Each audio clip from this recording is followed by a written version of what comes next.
right, hi everyone. Welcome back to That's a Wrap. This is episode 5 of season 5, and I'm your host Vanessa. I'm just gonna get right into the news for this week because there were a lot of new casting news, a lot of award season news, so I'm just gonna get started. So nominees for the Gotham Awards were announced on the 25th of October. This award show is awarded annually to independent filmmakers. 2 performers that are going to be receiving special tribute awards include Michelle Williams and Adam Sandler. The nominees for Best Feature include After Sun, The Cathedral, Dos Estaciones, Everything Everywhere All at Once, and Tar. Some performances nominated for Best Lead include Cate Blanchett for Tar, Colin Farrell for After Yang, Paul Mescal in After Sun, Taylor Russell in Bones and All, and Michelle Yeoh in Everything Everywhere All at Once. Now looking at some of the supporting performances that got nominated, these include Jessie Buckley in Women Talking, Hong Chow in The Whale, Nina Hoss and Noemi Merlant in Tar as well. These also include some television awards as well. So some television nominees include Yellow Jackets, which was nominated for Breakthrough Series Long Form, so just a longer form of a television show, alongside Severance, Station 11, and more. The ceremony for the Gotham Awards will be held on November 28th. We also got some news about Doctor Who. So Doctor Who is now going to be streaming on Disney+. That's going to be the international home for the show. Further, David Tennant also reprised his role as the Doctor in the latest episode of the show. So Jodie Whittaker's version of the character basically regenerated during her final appearance as the 13th Doctor, and that's how they reintroduced David Tennant's version of the character. So with this, we also got a new teaser trailer for the 60th anniversary special episodes. So these are going to be featuring David Tennant and Catherine Tate. They're going to be reprising their roles for 3 special episodes that are set to air in November of next year. After these 3 special episodes, Ncuti Gatwa will actually become the 15th Doctor. So these new episodes with the new Doctor will be airing over the festive period next year. I really don't think a lot of people expected this, because I think Tennant's Doctor is probably the most popular version of the Doctor. So after his 3 special episodes, Ncuti will then take over the role of the Doctor. And I think it's really always exciting when a new actor takes over this role, because it is such an iconic character. I literally don't know anything about Doctor Who, but it is actually pretty exciting it was exciting to see the reaction of the fans seeing David Tennant return to the role that he's mostly known for. We also got word that Joaquin Phoenix and Rooney Mara have been casted in Paweł Pawlikowski's thriller The Island.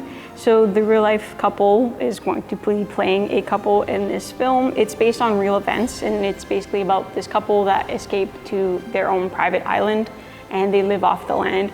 But after a millionaire passes on his yacht, he basically turns the couple and their life into a tabloid newspaper sensation and story. And then a countess appears, and she essentially plans to build a luxury hotel on the island. So again, it is a thriller. The film is set in the 1930s, and it's going to start shooting next year. So Powell is known for his films such as Cold War and Ida. Those are pretty critically lauded films. I'm really interested in this because the premise does seem cool, but I also really like Joaquin Phoenix and Rooney Mara as actors. Yeah, I think it's going to be interesting to see them work together again. Yeah, I definitely think that them working with someone like Paul is exciting as well. We also got some new on-set photos for Sofia Coppola's newest film called Priscilla. So this is obviously inspired by the life of Priscilla Presley, and it's based on her 1985 memoir. Jacob Elordi will be playing Elvis Presley in this film, while Kaylee Spaney is playing the titular role. The film is actually currently filming right here in Toronto. It is an A24 production, which obviously I think if A24 is attached to anything, it automatically has a lot of buzz around it. And something that's really exciting about this film is that Sofia Coppola has done a lot of biopics, and she does a lot of movies that are based on real events and real people, but she brings a lot of creativity to that, such as like the Bling Ring films. Also her Marie Antoinette, probably like one of her most famous movies. So yeah, I think it's gonna be a cool watch to see the creative freedom that she has regarding this this story that's being told. We also got some renewal news. So Industry, which is a HBO show, has been renewed for season 3. The show follows a group of young graduates competing for permanent positions at an investment bank in London. I don't really know much about the show besides that I saw the news that it was being renewed for season 3, but I know that it has, I guess, what you can consider a passionate or like strong following on social media and Twitter. It doesn't have like a large fan base, but I do think it is more what you would consider a cult following. I've seen the campaigns and, you know, like the fan edits for its renewal on Twitter,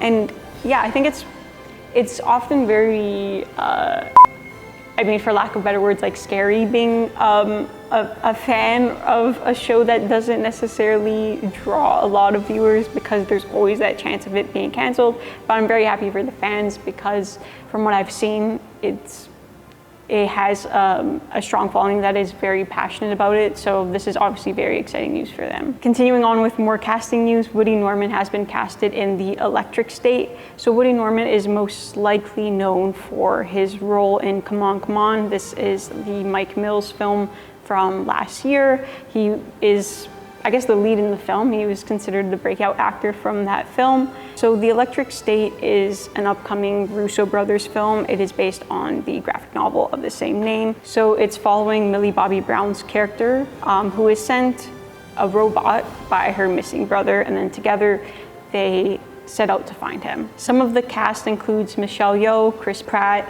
Stanley Tucci, and Jenny Slate. I am a little bit weary of this film, just because I don't know. I'm not a fan of the Russo brothers, like their direction. I don't know. I guess I wouldn't consider myself a fan of their direction, but it's also a Netflix film. Netflix as a studio is not very good. They have some great movies as a studio, but that's more so to do with the fact that the directors and the cast and crew is good. It's not necessarily about the studio itself, but either way, I think this is going to be, I think it's going to be a really huge film for Netflix, just because of the cast. And yeah, so filming should be finished next February. Next up, we got some news about The White Lotus. So this White Lotus newest season, it follows a set of new characters, and it's going to take place in Sicily, Italy. So this is, of course, an anthology series, so it's going to focus on new characters, new places every single season. From what's been said about this new season that's really interesting is Aubrey Plaza has been receiving a lot of rave reviews for this season. I don't really think that's surprising, because I do think that Aubrey Plaza is a perfect fit for the black comedy and satire that is prominent throughout the entire show. Some other cast members include Haley Lou Richardson and Theo James, plus Jennifer Coolidge is actually reprising her role from the first season. So I guess she might be like a constant character throughout all the seasons. And season 2 of the anthology series will be premiering this October 30th. And I'm gonna end with something that's very exciting on a personal level, I guess, because I'm a fan of everything that this movie offers. So Angelina Jolie has been casted as Maria Callas in the biopic for the opera singer. So this is going to be helmed by Pablo Larraín. It is going to be titled Maria. Maria Callas was an American-born Greek opera singer. She was known for her wide-ranging voice. Her personal life and personal troubles often overshadowed her artistry and her art, which often happens. I'm really excited about this, because I can't say enough good things about Pablo Larraín's biopics. I really, really love everything that he does with them. I really do think that he is 100% capable of, you know, just making sure that Maria's story is being told in the correct way. His last couple of films, such as Jackie and Spencer, are probably some of my favorite biopics. I often don't really like biopics just because they are very formulaic. They're often really boring, but I do think that Larraín's are very, very personal. They do feel very kind and heartfelt, which is often what is lacking in biopics. A lot of the times they don't necessarily feel very personal, but when he portrays someone on screen through his direction, it really does feel like you're with the person in that moment. It feels like you can empathize with them and it feels as though you are in the setting. So that's really one thing that I'm excited about for this film. And plus,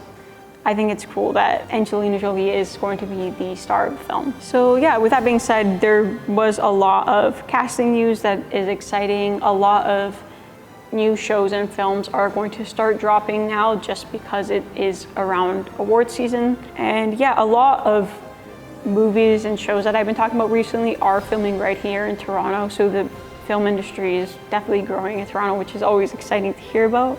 Yeah, I'll eventually probably talk about the Gotham Awards once the winners are announced. Thank you for watching, thanks for tuning in, and I'll see you next time.